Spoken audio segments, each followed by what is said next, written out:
Oke, apa kabar pendengar setia? Semoga setia. Jumpa lagi dalam channel Buah Fikir. Ini adalah sambungan edisi komunisme, di mana part 1 kita sudah bicara tentang komunisme global. Nah, sekarang ini lebih seru nih. Kita akan melihat perkembangan komunisme di Indonesia. Dan belum belajar sejarah, hati-hati, ini banyak twistnya nih kalau di film. Stay tune. Kan sejarah ditulis sama yang menang, cuy. Nah, memang banyak yang ngomong gitu di sosmed, sejarah ditulis oleh pemenang. Nah, tanya nih, lu tahu nggak sejarahnya? Gitu. Cuma tahu doang, ya kan? Ayo kita bahas. Nah, siap aja. Kemarin itu kita sudah bahas sampai akhirnya Soviet berdiri ya. Uni Soviet berdiri, pemikiran yang menang adalah pemikiran Lenin dengan partai pelopornya, di mana semua disentralisasikan pada suatu partai. Jadi sentralisasi ujung-ujungnya ya, bro. Tuh. Ya, jadi yang tadinya visi tentang pemerintahan dijalankan oleh Dewan Rakyat atau Dewan Guru, itu ditinggalkan. Dijadikan pemerintahan dipegang sama partai politik. Jadinya birokratis. Iya. Penggantinya buah tidak jauh dari pohonnya. Bagaimana dengan Joseph Stalin? Oke, Stalin. Oke, kalau Stalin itu ini tokoh yang sangat-sangat Aku bilang ada kemiripan sih sama bapak ada kemiripan, kita. tapi buat gue pribadi, Stalin itu jelas-jelas bukan seorang pemikir. No. Ya. Jadi pada awalnya Lenin itu mau meneruskan tampuk kekuasaan ke tangan Trotsky. Leon Trotsky itu betul. Kalau Leon Trotsky itu adalah seorang pemikir, seorang emang dia akademis dan dia juga jadi semacam jenderal mungkin ya untuk tentara Soviet waktu di Perang Saudara itu. Tapi Stalin lebih pintar berpolitik. Ya betul. Dikuplah itu dari si Trotsky. Trotsky dibuang, lari kemana-mana. Akhirnya Trotsky berakhir di Meksiko. Setelah selingkuh sama Frida Kahlo. Siapa Frida Kahlo? Frida Kahlo itu lukis mungkin ya. Dia selingkuh sama Frida Kahlo di situ sampai akhirnya dia dibunuh oleh agen Stalin. Ditusuk pakai kapak es kepala. Itu ngeri loh. Ngakunya itu fans dia kan? Iya. Diundang masuk ke kantornya Trotsky dan langsung aja dikapak gitu. Sempat bertahan hidup. Dari belakang Trotsky lagi gak lihat. Gak lihat. Dia lagi nyari buku atau apa, jedret, modar, tewas, jalan, lewat. Udah. Akhirnya berkuasalah Papa Yosef. Papa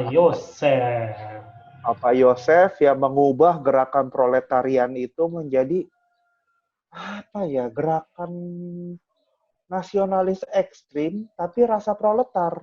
Apa tuh jadinya namanya tuh? Jadi gini, brandingnya proletar yang dicitrakan, tapi gerakannya amat ekstrim, kurang lebih begitu ya, ekspansi kali dia. Betul. Mainnya. Nasionalis secara ekstrim. Pertama dia isolasi diri. Ya. Isolasi dengan paham komunisme di satu negara. Padahal kalau katanya Marx, gerakan revolusi sosial itu harus bersifat global. Nah, di sini kan dia udah salah tuh kan, udah melenceng jauh lah. Iya, harus serempak global ya, seluruh dunia. Baru bisa tercipta cita-citanya. Kalau ada satu yang revolusinya harus ditularkan ke tetangganya, ke temannya, ke siapa gitu. Seperti inilah istilahnya seperti riak dalam gelombang ya. Nah, jadi ada gelombang besar, duas. Nanti riaknya diharapkan menular ke negara-negara sekitar. Terus tapi kan kalau Stalin satu keadaan. Ya, utopia post-kapitalisme itu ya. Ya. Tapi kan kalau si Stalin ini malah mengisolasi diri satu. Yes. Dan kedua, Stalin dia menasionalisasikan quote unquote semua aset. Nasionalisasikan, oke. Betul. Jadi semua perusahaan-perusahaan besar, milik-milik yang besar itu sudah berhasil dinasionalisasikan. Ada tapinya. Sebenarnya udah sesuai sampai situ tuh. Udah. Tapi langkah selanjutnya adalah dikelola oleh pekerjanya. Di sini dikelola oleh partai komunis.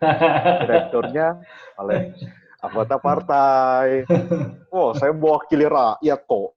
Partai saya partai rakyat kok. Bukan main. Oke, kita mulai di Nusantara nih, komunisme. Nusantara. Gua buka dikit ya. Gua buka dikit. Boleh. Komunisme di Nusantara tentu tidak tumbuh dengan sendirinya. Oh, tentu tidak. Justru dia dibawa oleh orang Belanda, Londo. Nah, betul. Setuju. Nah, betul. Itu si Sneevliet ya.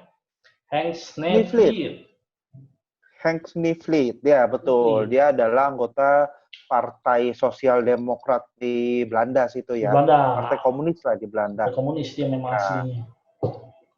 Nah, dia Partai Komunis Belanda itu memang punya satu program memerdekakan Hindia. Memerdekakan, dulu kita belum Indonesia, Hindia dulu. Hindia Belanda. Betul, karena kan dia melihat dia mau revolusi sosial di negaranya. Tapi revolusi sosial di negaranya itu bohong. Kalau revolusi sosial nggak ada di Hindia juga. Makanya dikirim Sneevliet itu untuk mencerahkan pekerja di Hindia. Yes. Itulah. Dan Sneevliet ini aslinya ya bergeraknya di Serikat Buruh ya, di Belanda itu ya. Betul. Betul. Pertama sekali dia bisa masuk ke sini, itu memang dia ada di Serikat Buruh. Serikat buruh itu, jadi di Indonesia dulu itu banyak serikat buruh udah bebas, karena zaman itu adalah politik etis, kalau lu ingat. Politik etis di mana Belanda udah mau mencerahkan lah, dikasih pendidikan, orang Indonesia diajarin ini itu. Jadi sebenarnya nggak mulia-mulia amat sih, bukannya mencerdaskan kehidupan berbangsa bernegara juga. Mereka mau tenaga kerja yang murah tapi pinter. Nah, biar produksinya lebih efisien. Betul, karena mereka itu udah pada tahapan kapitalisme lanjut di mana udah jatuh ke imperialisme. Kan kalau di satu negara itu udah produksinya tuh udah nggak nampung, pasti diuang ke negara jajahan. Kan gampangnya begitu. Singkat cerita, Sneevliet sampailah di Hindia Belanda, alias Indonesia. Betul, dan mendirikan ISDV. Itu partai ya bentuknya ya? Asosiasi sih, karena asosiasi. Ya, belum menyelamat. Ya, Asosiasi Sosial Demokrat Hindia.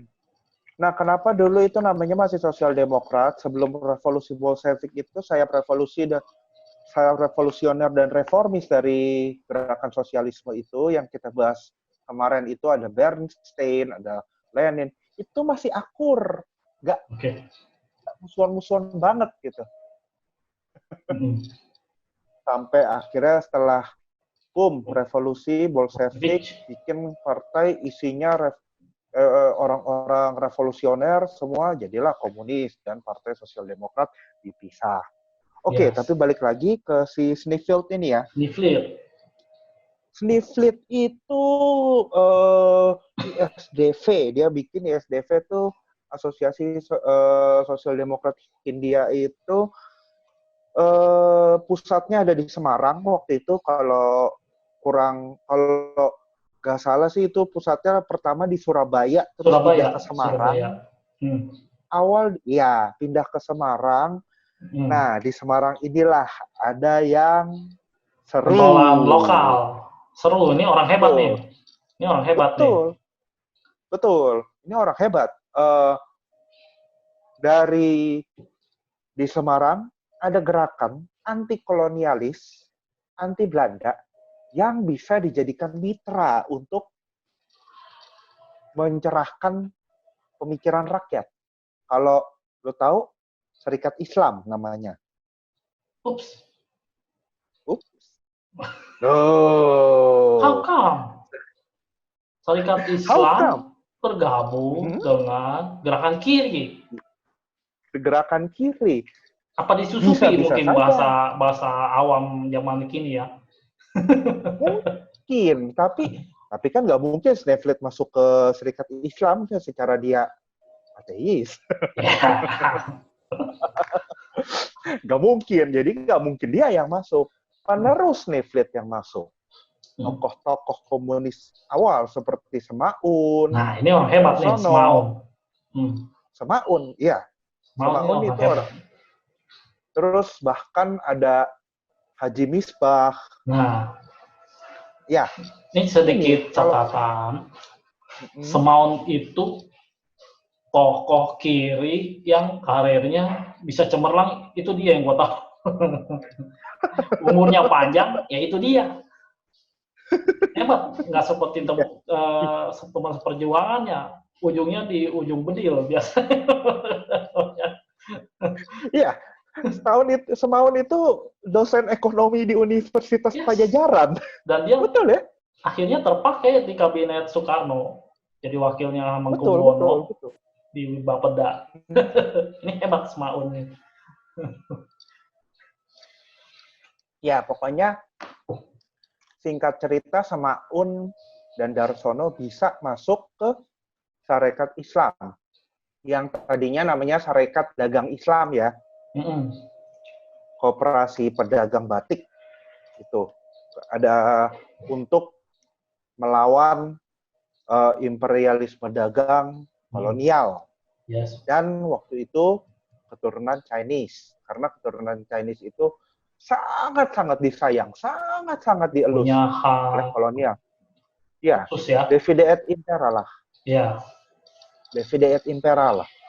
Dagang Chinese dianakmaskan oleh para Belanda. Betul. Itu karena dasarnya. mau nyetor. Dagangnya pinter, terus nyetornya gede. Jadi dianakmaskan. Pinter-pinteran itu Belanda aja sebenarnya. Oke, lanjut ya. Ya. Serikat Islam itu adalah organisasi nasional yang bercorak religi, karena ya kita nggak bisa deny ya kalau Serikat Islam itu memperjuangkan suatu ideologi pan-Islamisme di Indonesia untuk melawan kolonial. Di situ ada Semaun dan Darsono yang membawa ide-ide Sneflit ini ke dalam Serikat Islam. Jadi di situ disintesakan ajaran agamaan, ajaran Islam yang lebih pro ke rakyat kecil dengan ajaran revolusioner. Itu yang mensintesakan salah satunya Haji Misbah itu. Haji Misbah ini seorang haji yang Coba ditambahin tentang Haji Misbah. Haji Misbah itu namanya Haji Merah. Kalau sebutan masyarakat itu, Haji Misbah itu adalah Haji Merah. Dia orang Jawa yang dia paling utama dia memang banyak berkhotbah tentang kompatibilitas komunisme dan Islam.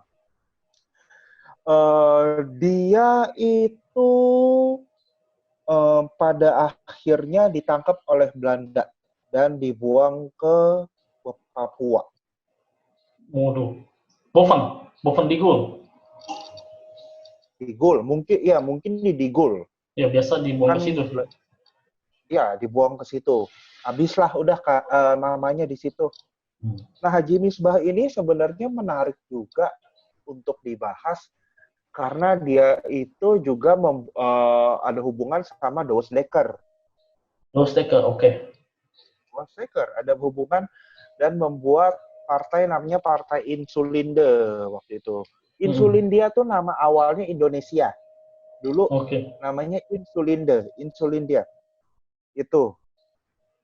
Dia yang di Solo itu dia waktu itu juga ada semacam kayak tabligh gitu yang ceramahnya isinya adalah tolak semacam kayak wajib militer mungkin ya kalau zaman sekarang ya.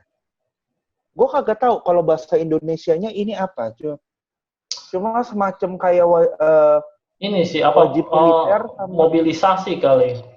Mobilisasi, betul. Iya. Jadi Kurangan ada yang prajurit, kita harus setor pemuda untuk jadi prajurit. Kurang lebih gitu ya. Betul, tapi kan nggak semuanya jadi prajurit. Ada yang udah jadi prajurit disuruh ngegali, disuruh macul, dikasih pangkat, cuma disuruh macul. Iya benar. Prajurit Belandanya enak-enakan, jadi perwira semua. Ya pokoknya itu dia tolak. Kalau rambut kita nggak pirang, pokoknya macul tuh pegangannya, bukan senapan. Iya. Sedihnya, iya sedih. Dan yang paling kesian kalau kita ngomong konteks ras ya, waktu itu adalah orang Indo-Belanda. Indo-Belanda. Orang yang blaster. Sama Belandanya diinjak-injak, diceng-cengnya, nama orang lokal kagak mau diajak main, soalnya ada darah Belanda. Itu kesian banget mereka. Ya. Kejepit ya berarti. Sangat-sangat kejepit, sangat-sangat menyedihkan. Para Indo ya. Mereka. Dasar lu setengah londo kan digituin kalau sama orang kita. Kalau sama Belanda, dasar lu darah inlander, tengik, digituin. Oke, tadi ada Semaun. Ya, Semaun ini adalah andalannya si Sniflit, benar nggak?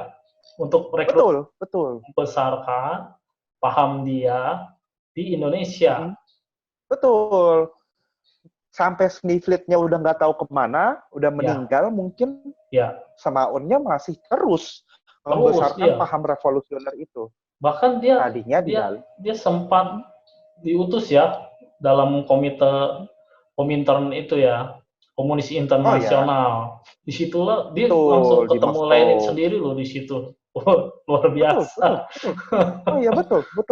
Keren, itu keren sekali. Semaun ini sempat jadi ketua juga ya, ketua PKI ya. Iya. Nah, terus pokoknya lanjut cerita SI dan PKI waktu itu PKI di dalam SI belum jadi PKI juga namanya itu jalan akur. Betul. SI secara otomatis jadi bertambah besar sampai sekitar tahun 20-an kalau gue gak salah Haji Agus Salim ketua SI waktu itu dicurigai sekali lagi ini nggak tahu terbukti atau enggak, ini bisa propaganda tapi ini juga bisa ya macam-macam versinya. Tapi dari satu versi diceritakan Haji Agus Salim itu dicurigai menggunakan dana serikat untuk kepentingan pribadi. Oh, ada ya tuduhan seperti itu ya? Ada. Ketidaktransparan pendanaan Sarekat Islam oleh petinggi-petinggi SI. Sampai dicari akar siapa nih whistleblower-nya. Ternyata kumpulan yang lebih revolusioner. Iya. SI merah kita sebut. SI. Betul, SI merah ini SI putih nih, Haji Agus Salim SI putih yang ngomong-ngomong tuduhan itu adalah SI merah sampai di salah satu kongresnya ada maklumat yang berbunyi bahwa tidak boleh ada keanggotaan ganda. SI ya SI saja. Ikut aturan partai, jangan ikut yang lain-lain. Pecahlah di situ SI dan putih dan merah ini. Ya. SI merah di Semarang, SI putih akhirnya di timur situ ya. Surabaya tetap ya. Iya. Tetap ya. Betul, SI merah di Semarang akhirnya namanya karena udah udah pecah, udah pisah, ngapain kita pakai nama lama? Ganti nama. Ya. Jadilah SR, Serikat Rakyat pertama. Oh, ketuanya Maun. Maun pertama. Maun. Betul. Nah, Serikat Rakyat itu akhirnya berevolusi menjadi Partai Komunis Indonesia. Ya. Nah, ini ada cerita nih, cerita menarik sebenarnya. Waktu si Semaun itu lagi kuliah ya, dia kalau nggak salah di Soviet itu ya. Soviet, ya. Ya, itu dipilih ketuanya anggota baru, namanya Tan Malaka. Kaderisasi lah judulnya ya. Kaderisasi, betul. Ketua PKI waktu itu. Ya, waktu ini itu juga PKI. Orang hebat. Ini dapat gelar pahlawan nasional malah. Ini gue bilang, oh udahlah nggak usah dibahas lah. Ini dedengkotnya guru bangsa Indonesia. Itu Orang sebenarnya kiri kalau kita jadi mau pahlawan nasional, ya inilah Tan Malaka. Ini luar biasa. Tan Malaka ini luar biasa. Nanti gue bakal ngebahas lebih banyak tentang Tan Malaka. Karena nggak mungkin bahasan Tan Malaka tuh dipisahin di bab ini, di edisi vlog kita punya podcast ini. Makanya nanti ya, tapi pokoknya intinya Tan Malaka jadilah Ya jadi, nah Tan Malaka waktu itu sedang nggak ada di Indonesia, nggak ada di Jakarta. Ya, Tan Malaka itu lagi di Komintern juga. Oke. Kalau buat teman-teman yang bingung, ini Komintern apa sih? Ya. Komintern itu adalah sebutan untuk The Internationale. The International itu adalah Kongres Global Kaum Buruh. 3 kali terjadi. Itu ada 3. Yang pertama itu pertemuan internasional. Betul.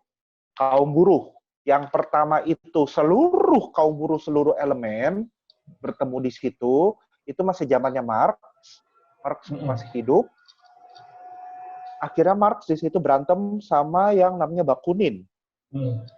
Ada tokoh namanya Bakunin. Berantem, ribut, pecah. Sesama kiri itu ya. Sesama kiri. Bakunin akhirnya mendirikan gerakan anarkisme. Nah, ini gerakan politik yang berbeda. Anarkisme.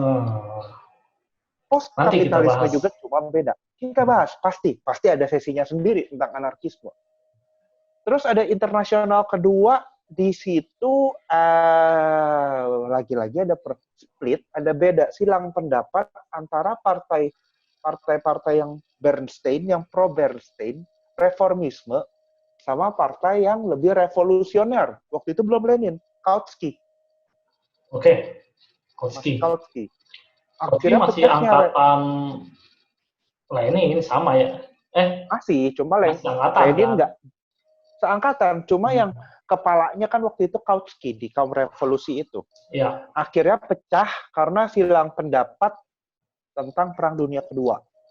Ada gerakan yang didominasi sama Bernstein itu mereka mendukung negara masing-masing dalam Perang Dunia Kedua, politis. Wah, siapa tahu menang, gue dapat kedudukan. Sementara gerakan yang diketuai sama Kautsky, ada di situ Luxembourg, di situ ada Lenin, itu melihat ngapain kita ngikut perang. Toh yang menang itu kapitalis juga. Ini kapitalis Jerman lawan kapitalis Inggris. Udah, buruh seluruh dunia nggak usah ikut perang. Biarin aja bunuh-bunuhan mati, habis perang mereka lemah, revolusi. Kelar. Akhirnya internasional kedua itu berakhir, pecahlah itu berakhir. Ada internasional ketiga, Komintern. Nah, Komintern ini adalah internasional yang didominasi, mungkin nggak didominasi, tapi 100% itu yang dihadiri oleh tokoh-tokoh komunis. Yes. Yang masuk situ ada Tan Malaka, ada Semaun dari Indonesia. Itu gue nggak kepikir loh, gue nggak kebayang anak putra daerah kita bisa sampai di Moskow, tahun segitu naik pesawat, lu bayangin. Betul, betul. Dan Tan Malaka di situ dengan tegas melawan pandangan mainstream yang ada Iya. di Dan mereka bukan pelengkap doang ya di situ ya, itu suatu figur yang benar-benar disorot. Betul. Bahwa kalau katanya petinggi-petinggi komunis internasional itu kita ini harus melawan semua gerakan-gerakan yang di luar komunisme. Itu ekstrim. Pandangan ekstrim mereka kayak gitu. Iya. Tan Malaka bilang apa? Komunisme dan pan-islamisme itu gerakan Islam global yang lagi itu ada Arab, di Mesir itu lagi naik. Kenapa kita nggak gandeng? Toh musuhnya sama, Barat juga. Toh musuhnya kapital juga. Gandeng, biar kita revolusi bareng, kita ambil kekuasaan. Ya udah kita radikalisasi. Itu pandangan Tan Malaka. For greater good, gabungkan kekuatan dulu. Iya. For greater good, kenapa enggak? Toh pandangannya masih ada, bisa disintesakan. Ini perlu digarisbawahi bahwa Tan Malaka itu nama aslinya Datuk Ibrahim Sultan Malaka. Panjang ya. Dia bangsawan. Betul. Dan Islamnya ngelotok. Iyalah. Udah ya Al-Quran udah fasih banget lah pokoknya udah. Jadi dia ngerti intisari dari agama Islam ini apa. Dia ngerti siapa yang mesti dilawan. Ya. Dan dia melihat ada sintesa di situ. Toh ketika ditanya apakah Bapak ateis, ini ada yang nanya, gue lupa siapa. Apakah Bapak ateis? Jawabannya, kalau di hadapan manusia saya ateis karena manusia itu kejam, tapi di hadapan Tuhan saya Islam. Tan Malaka. Tan Malaka itu tokoh yang kontroversial juga ya. Oke, kita lanjut nih. Lanjut. Pada zaman penjajahan Belanda, tahun 1926, PKI berontak. Oke, itu pemberontakan pertama. Pemberontakan pertama, PKI berontak 1926. Jadi kalau yang dibilang PKI itu nggak ada sumbangsihnya lah, nggak pernah ada pergerakan melawan penjajah, nggak. Waktu semua lagi adem, mereka berontak.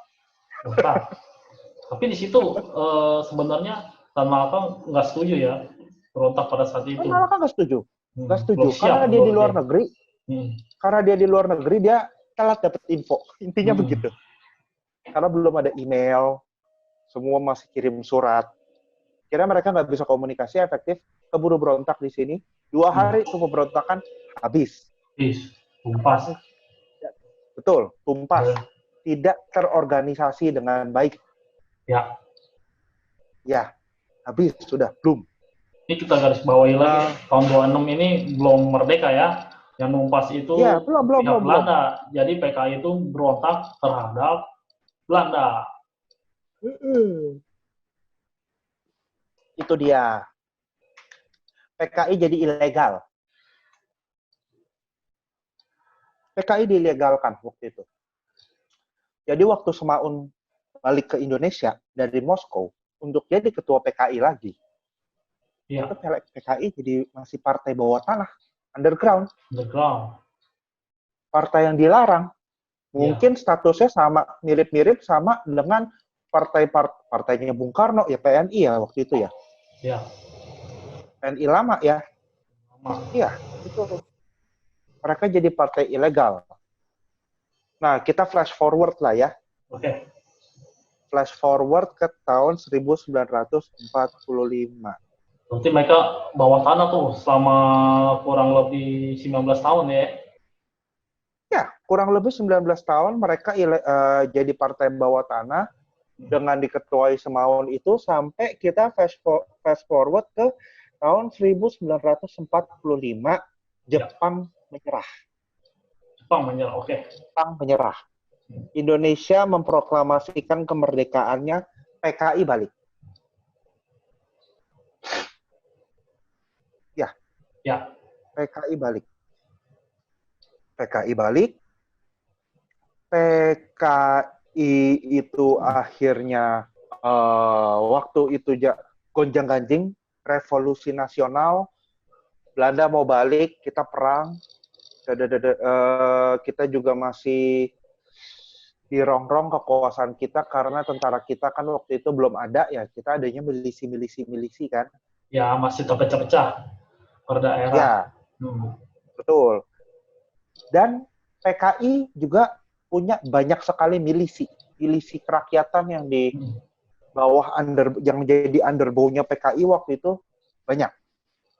Mayoritas petani ya. Petani dia. Petani, betul, petani. Mereka memainkan peranan yang sangat penting dalam perjuangan itu melawan Belanda karena milisi-milisi PKI ini nekat. Satu nekat, dua dia dapat senjata lebih bagus daripada milisi lain. Lah orang diimpor senjatanya dari negara komunis lain. Luar biasa. Luar biasa ya. Kita nggak diajarin. Ya, itu suatu yang lumrah, gimana hubungannya kedekatan tokoh-tokoh mereka dengan Soviet. Ya wajar lah, didukung senjataan dari sana. Wajar, sangat lumrah sekali ya. Waktu itu ya. Oke. Lalu kita lanjutlah itu akhirnya berjuang itu PKI kita merdeka. Kita sebelum merdeka itu tahun 1948 udah dong, PKI mulai kita merdeka. Iya, kan itu tadi setelah 45 kita masih berjuang, Pak. Hah? Ya kan?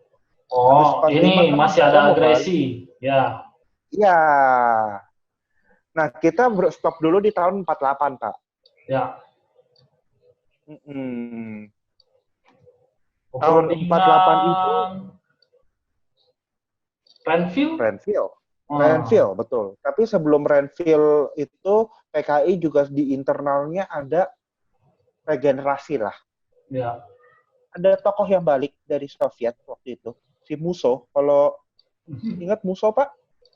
Wah, ini juga sebenarnya tokoh yang sejarahnya abu-abu kalau gue bilang nih. Iya, nggak mungkin. Sangat abu-abu. Gue bilang nggak mungkin, bro, kalau cuma di sejarah dia ditulis anaknya karyawan bank, tapi bisa punya akses langsung ke Stalin. Gue bilang mah nggak mungkin. Orang berpengaruh lah. Ya, pokoknya intinya kita ngobrol tentang Musso lah. Ini Musso pulang dari Soviet. Nah, di ini PKI. Gue tambahin dikit nih ya. Musso ini satu guru dengan Bung Karno. Di bawah Cokroaminoto, guru besarnya mereka. Tapi beda ideologi. Tiga orang di bawah. Ya. 3 orang itu di bawah Cokroaminoto, Bung Karno, Musso, dan Ahar Muzakkar. Luar biasa kan? Iya. Yang 2 kena tumpas nanti. Itu satu kos-kosan itu isinya 3 orang itu gurunya. Temen nongkrong. Iya, temen ngudut bareng. Ngudut kopi bareng. Gurunya satu. Gue pernah baca, Musso itu sumber kalau Bung Karno bertanya loh, ilmu politik, pandangan politik dunia, dan hanya ke si Musso. Betul. Itu tidak salah. Jadi bisa dibayangin ya, satu guru, satu ilmu, tapi penerapannya tiga-tiganya beda banget. Beda banget semua. Iya. Ya pokoknya ini Musso. Ada Musso, ada dari Soviet datang, restrukturisasi internal Partai Komunis Indonesia, mulai keluar nama-nama seperti Nyoto, Lukman, dan Dipa Negara Aidit. Ya, Amir Syarifuddin, jangan lupa. Perdana Menteri Amir Syarifuddin itu nggak officially jadi anggota PKI waktu itu. Dia backing PKI, cuma dia nggak officially menyatakan dirinya anggota PKI. Oh, dia di luar kader. Iya, Kader dia juga. dia bukan kader sih, dia tuh politisi jadi dari partai lain. Dari partainya Syahrir waktu itu. Partai Sosialis Indonesia, PSI. Wih, beda nih ya, main PSI sekarang nih. Dulu, Syahrir, Sultan Syahrir. Sultan Syahrir, Partai Sosialis Indonesia dari Sultan Syahrir. Dia ngelihat partai itu soalnya platformnya pertama mau membawa sosialisme, cuma caranya moderat, terlalu moderat kalau buat dia. Yes. Ya kita perlu tahu lah kalau Syahrir itu adalah anak orang kaya. Ya. Di Belanda tuh dia nggak kayak Tan Malaka yang ngegelandang gitu tidurnya. Dia tinggalnya di kos-kosan elit, mewah, pergaulannya juga high class. Nyerap ide-ide barat dari guru, dia bikin partai isinya akhirnya ya akademisi semuanya, bukan partai kader. Di situ Amir Syarifuddin anjrit, tahunnya di partai isinya beginian semua. Salah kali gue fusi sama dia gitu. Sultan Syahrir ini yang di Linggarjati bukan? Utusan dari Indonesia. Betul. Ya, dia yang maju Sultan ya. Iya, Syahrir itu jadi Perdana Menteri udah beberapa kali kok. Zaman itu kan gonjang-ganjing tuh. Ya. Ya. Oke, balik tahun 48 ada kejadian penting di situ. Oke. Perjanjian Renville, semua Indonesia dipecah-pecah, dibagi-bagi. Itu parah semua sih. Milisi, ya? Itu parah sih gue bilang. Lu kita berunding di kandang kita sendiri dan kita kalah. Apa yang terjadi kawan? Saya tidak tahu. Itu kan kalau yang belum tahu ya, Renville itu diadakan di atas kapal perang, namanya US Renville, milik Mama Rika. Tapi bersandarnya di mana? Tanjung Priok, men. Lu berunding di kandang sendiri. Hasilnya kalah diplomasi. Iya. Indonesia intinya cuma dibatasin wilayahnya lah pokoknya. Ya, coba sebutin, gue agak lupa. Kayaknya cuma Jogja, Jawa Barat nggak masuk loh kayaknya dah. Enggak. Itu pokoknya di ujung baratnya Pulau Jawa, sama di tengahnya doang. Di tengahnya Pulau Jawa. Udah. Selebihnya bukan milik itu aja.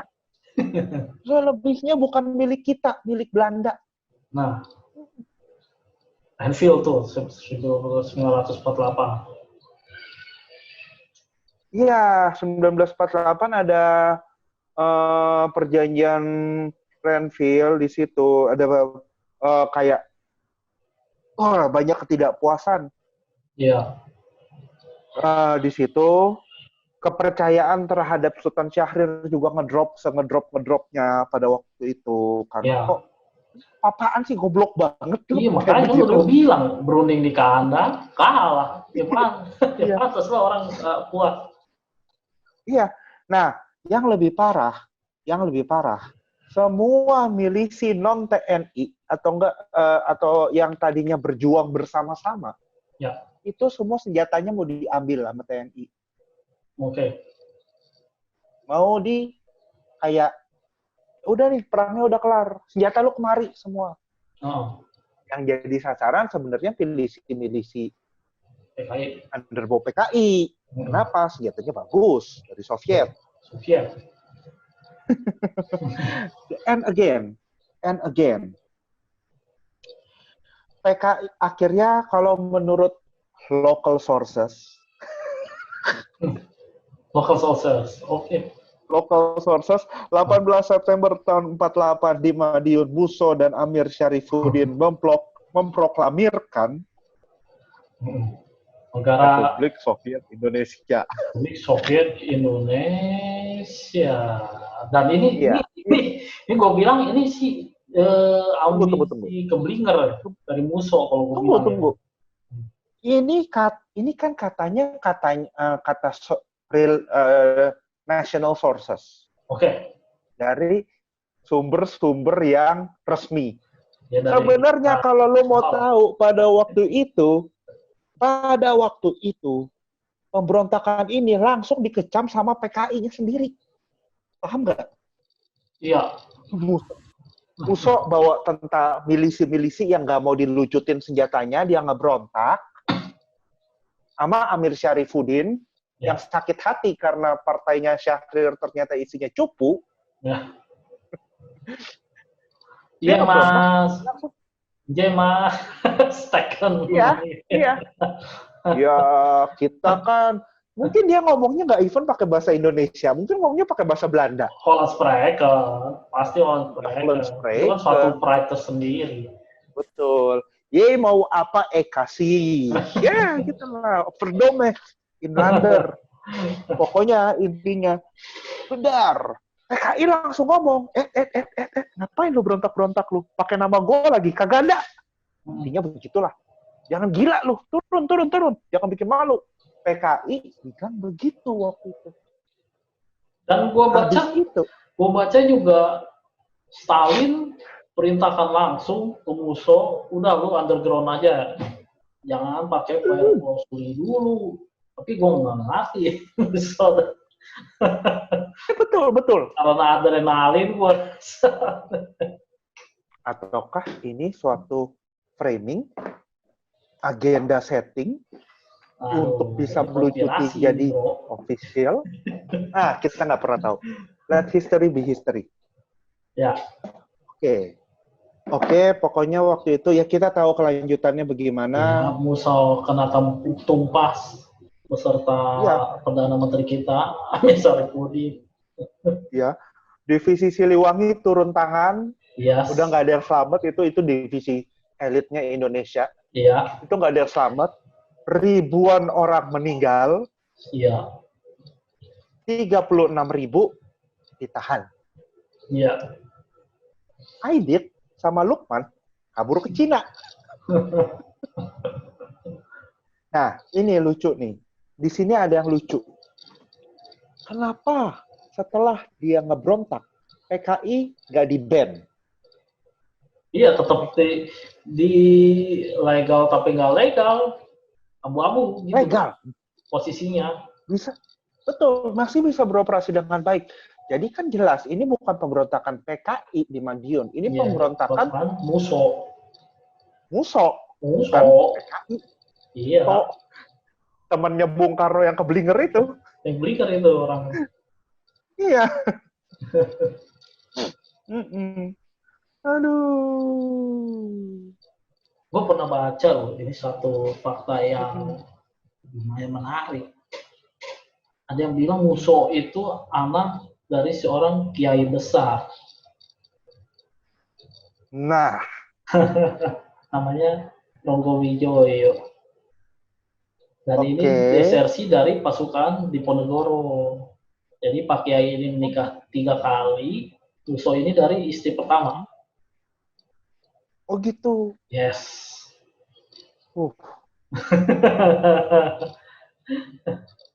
Anak istri pertama si kiai besar yang menikah 3 kali. Yes. Oh. Ini tapi enggak itu ya, enggak. Ini sah. Ya, sah. Dan ada turun-menurunnya yang mau tahu kebenaran silsilah keluarga beliau, masih ada tuh saksi hidupnya. Jadi pengurus pondok pesantren di daerah Jawa Timur sana. Untuk dibuktikan ada.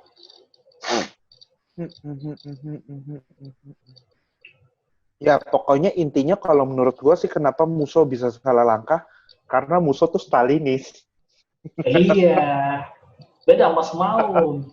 Semaun waktu dia diskusi sama Lenin jelas bilang komunis di Rusia jangan dijiplak-plak gitu kan, karena kondisi tiap negara berbeda. Betul. Lenin ngomong gitu ke Semaun. Itu luar biasa sih kalau ketemu dia. Iya, betul. Tepat sekali itu kalau ya. Lebih strategis, ya, lebih moderat, ya, dan lebih mikir yang pasti. Yang pasti sih umurnya lebih panjang lah.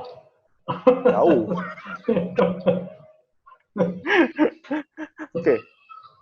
Oke, lanjutlah ya. Lanjutlah kita sejarahnya ini ya. Oke. 48, pemberontakan Musso tuntas. Ya, tuntas. Dan akhirnya pada tahun 1949 Indonesia KMB, Konferensi Meja Bundar. Ya, hore-hore lah kita. Merdeka lah kita. Ya. Gue nggak bilang kita merdeka dikasih ya, enggak. Kita merdeka itu nggak pernah kayak dipersembahkan gitu kayak negara. Itu adalah buah dari perjuangan semua elemen.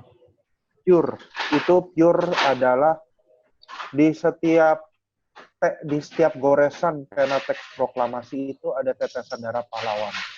Ya. Ada air mata, ada keringat di situ. Jadi kalau yang masih bilang Indonesia kan merdeka karena konferensi, no. Enggak.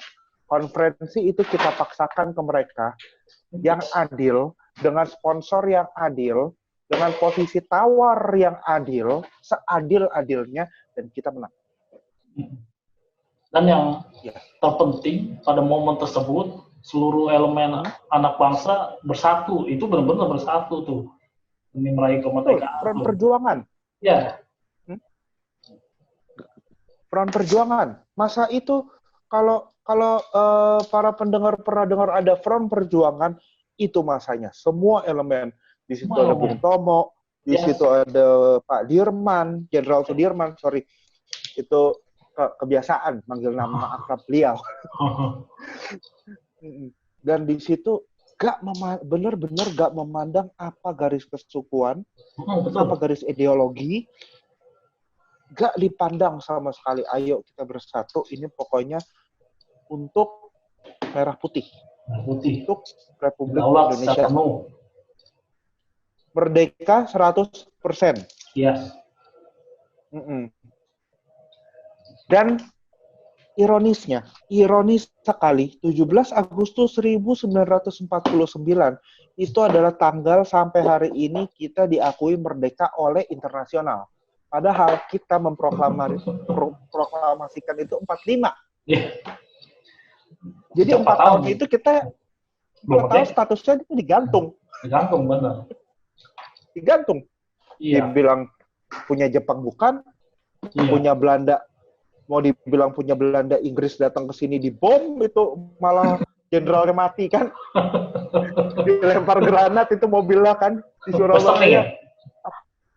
Bukan Westerling, Malabi. Dari Malabi.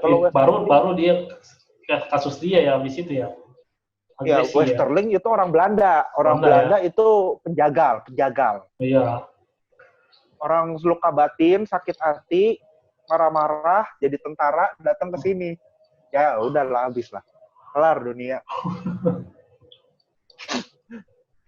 Ya, oke, lanjut nih ya. Oke. Akhirnya kan kita kalau kawan-kawan semua ingat 49 itu kita KMB Merdeka 50, kita balik jadi RI. Sebelumnya kan RIS, Republik Indonesia Serikat. Akhirnya kita itu kan RIS juga kompromi dari Belanda, lu jadi serikat dulu deh. Gitu. Tahun 50, ya akhirnya tahun 50 kita jadi kesatuan lagi, nggak ada serikat-serikatan. Orang yang lain presiden Belanda juga Bung Karno kan gitu. Dia kan ngeyel, ya kan orangnya kan. Ya, nggak ada serikat-serikatan. 50 jadi NKRI, Belanda nggak bisa ngapa-ngapain, kita jadi NKRI lagi. 55 pemilu pertama. Iya. Itu partainya yang ikut pemilu Sejibun. Oh, gue inget tuh. Waktu gue SD belajar. Partainya 2 halaman, Pak. Aduh, pusing gue. Ada yang partai namanya sama, cuma orangnya beda. Ya. Ada yang tiba-tiba nyalonin orang, bukan partai. Ini apa? Kocak. Itu pemilu untuk memilih apa, Bro? Parlemen. DPR. MPR ya? Parlemen. DPR. Nanti, nah ini kita waktu itu jadi sistem politiknya ada beda sama sekarang. Ada presiden, tapi kan waktu itu pemerintah dijalankan Perdana Menteri. Bung Karno figur. Itu agak beda sistemnya. Pokoknya, pendek kata, PKI nomor 4. Dari sekian banyak partai, PKI nomor 4. Nomor 4 tuh. Atau 23 bisa disebutin? Bisa. PNI, Partai NU, Bung Karno ya? Masyumi. Pertama PNI, Bung Karno. Kedua Nahdlatul Ulama. Ketiga Masyumi.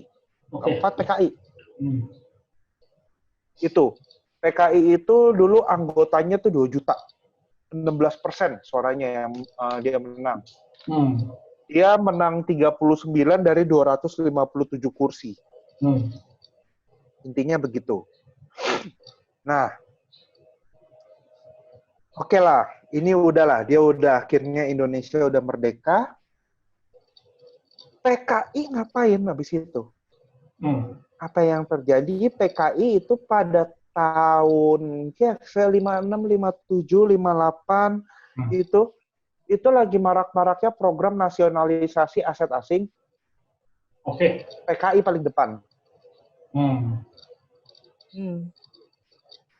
Jadi aset-aset asing peninggalan Belanda itu dinasionalisasikan. Inggris, Belanda nasionalisasikan. Betul. Kebanyakan perkebunan kali ya? Iya, perkebunan.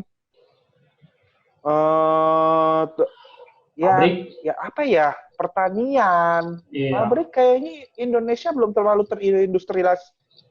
terindustrialisasi ya waktu itu ya. Jadi kayaknya nggak yakin itu pabrik banyak. Cuma banyakan sih perkebunan dinasionalisasikan. Nah, di situ PKI depan. Ayo lo, mau apa lo? Sini. Gue yang maju. Image di mata Bung Karno, PKI ini adalah partai yang nasionalis. Sejalan sama dia. Sejalan, mau nasionalisasi Indonesia. Padahal kalau PKI ini mah latihan. Nanti kalau dia berontak, dia kudeta, jadi bisa dinasionalisasikan dari sini udah latihan, dia bisa take over aja gitu buat anggota-anggotanya. Dia kan partainya Stalinis, balik lagi kan. Stalinis partainya. Partainya Komintern banget kan. Anggota-anggotanya udah Aidit lah, Lukman lah, ya. Ini udah ada versi baru nih. Generasi ini ya.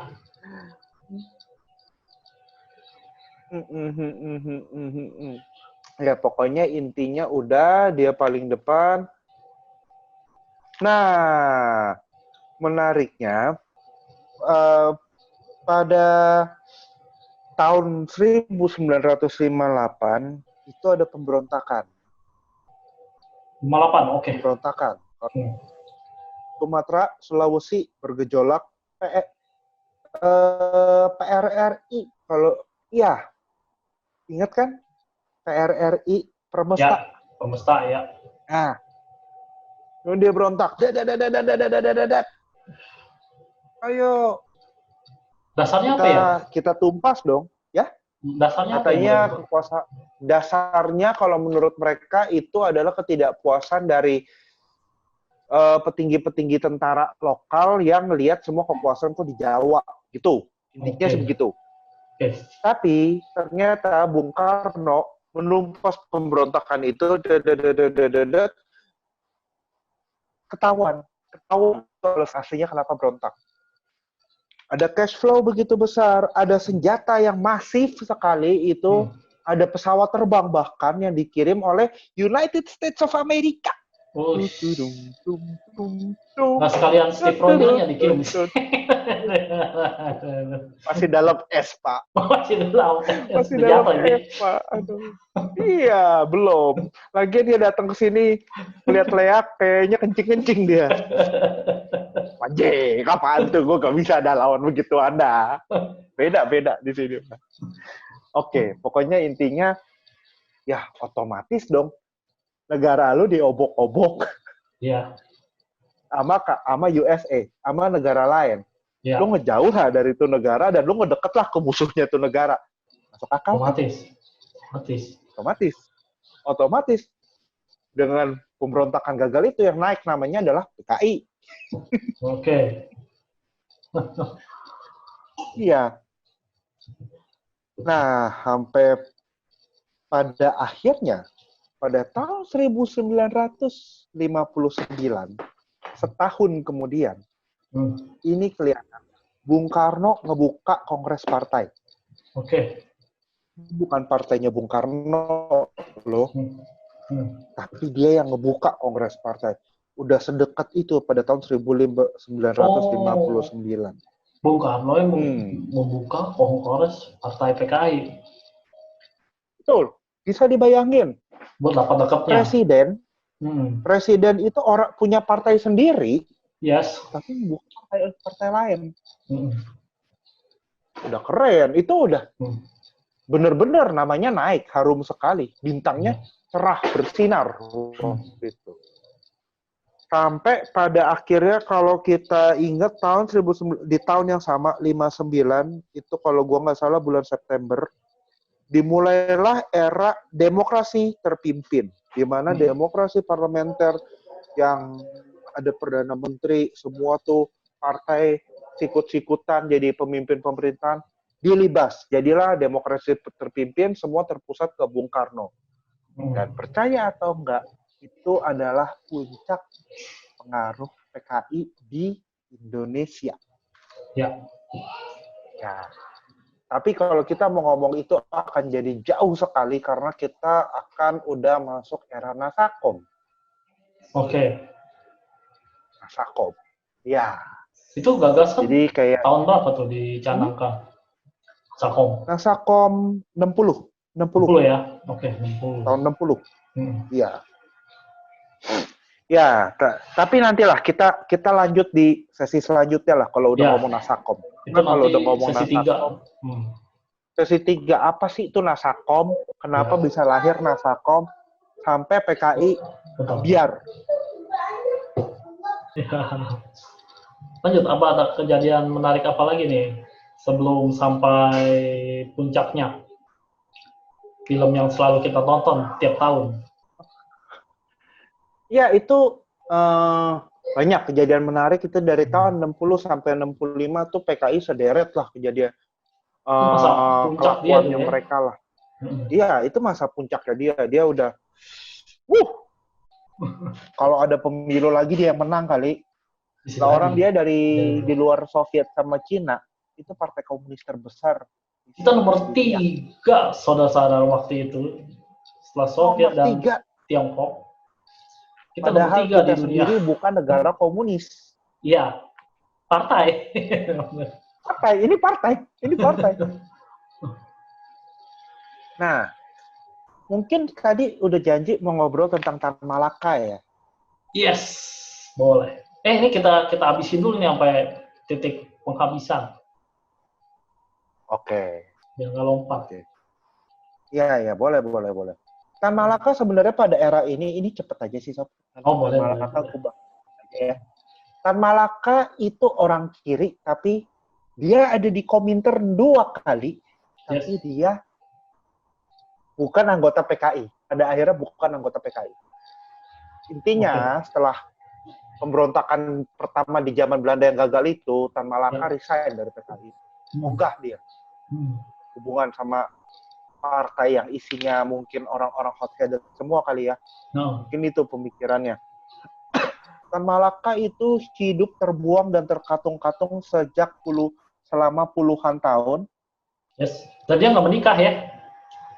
Nggak bisa nikah. Karena mau nikah. Iya, orang dia diasingin sekitar 20 tahun ya. 20 tahunan dia diasingkan. Balik ke Indonesia, bikin partai sendiri, namanya Murba. Musyawarah Rakyat Banyak. Yang adalah partai yang proletar, partai komunis, partai yang sosialis. Cuma nggak di bawah direktifnya Komintern. Itu bedanya. Oke. Karena Tan Malaka punya pemikiran sendiri. Di luar berarti dia tuh. Di luar, dia mengadopsi pemikiran Marxis-Leninis, tapi dia berdiri di luar karena dia udah, ini gue ngutip Stalin. Enggak dalam pattern Stalin. Iya, di luar. Ini gue ngutip dari apa yang pernah gue baca, bahwa di pandangan politiknya Tan Malaka dimasukkan unsur filsafat Hegelian. Oke. Kan kalau ini udah ngomong filsafat, mungkin teman-teman kurang tertarik. Pokoknya Hegel ini adalah salah satu filsuf besar di Jerman yang mengemukakan teori tentang materialisme dan idealisme, bahwa materi dan ide itu mana duluan yang ada. Nah, pokoknya intinya begitulah. Kalau gini gampangnya nih, ayam apa telur dulu gitu kan? Nah, kurang lebih begitu. Materi atau ide dulu. Karl Malaka punya ide-ide kayak begitu yang akhirnya diimplementasikan di sini di Partai Murba. Mau coba diimplementasikan di Partai Murba, cuma sejak Murba berdiri itu dia nggak lama dia meninggal. Meninggal atau dieksekusi, bro? Dieksekusi. Eksekusi ya, yang gua baca kayaknya ada pernah baca dieksekusi sih.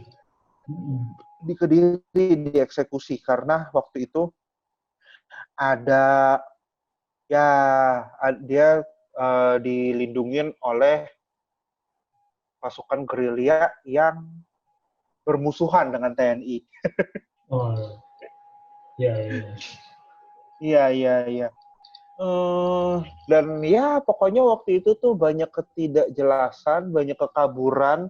Kenapa dia bisa sampai ditangkap dan ditembak? Tuduhannya apa? Ngambang, semua benar-benar ngambang. Ini udah tembak aja. Tapi dia punya gelar pahlawan nasional kan? Udah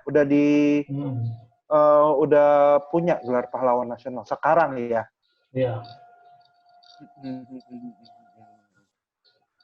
Dan pada akhirnya Partai Murba ini jadi berseberangan sama PKI. Kebijakan politiknya, semuanya itu banyak yang berseberangan sama PKI karena lihat PKI ini udah terlalu ke Soviet-Sovietan, ke Rusia-Rusiaan dan ke Cina-Cinaan waktu itu. Iya. Pokoknya intinya begitu deh. Oke. Itu aja sejenak, mungkin singkat aja tentang Tan Malaka. Kalau mau baca bukunya, nama bukunya Madilog, 400 halaman lebih. Oh, itu tulisan dia sendiri kan? Madilog. Tulisan dia sendiri, 100%. Di penjara pula nulisnya. Dia nggak bisa nyari referensinya cuma otak dia, jadi itu. Ya, emang zaman sekarang tinggal Mbah Google ya. Tapi di penjara dia juga nggak punya buku referensi, itu dari otak dia semua dicikini, dia tulis Jadi 400 halaman. Anjing, gue bilang. Hebat banget orang, jago banget orang. Ya, gue nggak bakal ngebahas Madilog karena itu butuh 7 episode podcast. Dan gue nggak mau, kayaknya gue nggak ada kapabilitas ngebahas Madilog. Gue baca juga nggak kelar-kelar, baru 1/3, kepala gue udah muter di tempat. Udah. Gue punya buku Madilog, cuma gue gak kelar-kelar itu. Anjir banget. Ini sampai mana nih? Sampai PKI di zaman keemasan. Ya, di zaman keemasan pada tahun. Kita akhirin dulu aja podcastnya. Boleh. Karena kalau ngomong zaman keemasan sampai jatuhnya itu satu paket lagi tuh. Jadi yang ada trilogi. Banyak sih ininya yang gue bilang konspirasinya yang banyak. Kita akan harus kebahas Tritura. Dwikora apa Tritura sih, gue lupa. Gitu deh. Ntar kita research lagi deh. Kita bahas Dwikora, Tritura, kita akan ngebahas konfrontasi, kita akan ngebahas demokrasi terpimpin. Apa sih sebenarnya PKI itu ngebloknya kemana sih di waktu itu tuh? Kenapa dan gimana dan bla and bla podcast selanjutnya. Oke, kalau begitu kita akhiri dulu. Bedah apa ini? Bedah sejarah masuknya komunis di Indonesia. Bedah sejarah masuknya komunisme ke Indonesia. Semoga podcast ini bermanfaat bagi para pendengar Budiman.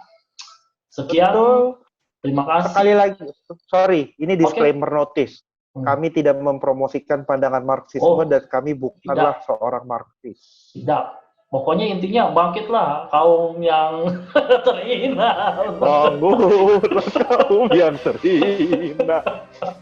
Aduh, Mars Internasional Anda tidak perlu jadi Marxis untuk menyukainya karena lagu itu bagus. Nah, betul. Itu bagus banget sih begitu. Ya, iya. Itu bersemangat, keren. Lagu bagus. Apapun ideologinya, lagu bagus, lagu bagus. Kalau yang mau tahu, internasional ya, judulnya di YouTube juga ada. Banyak.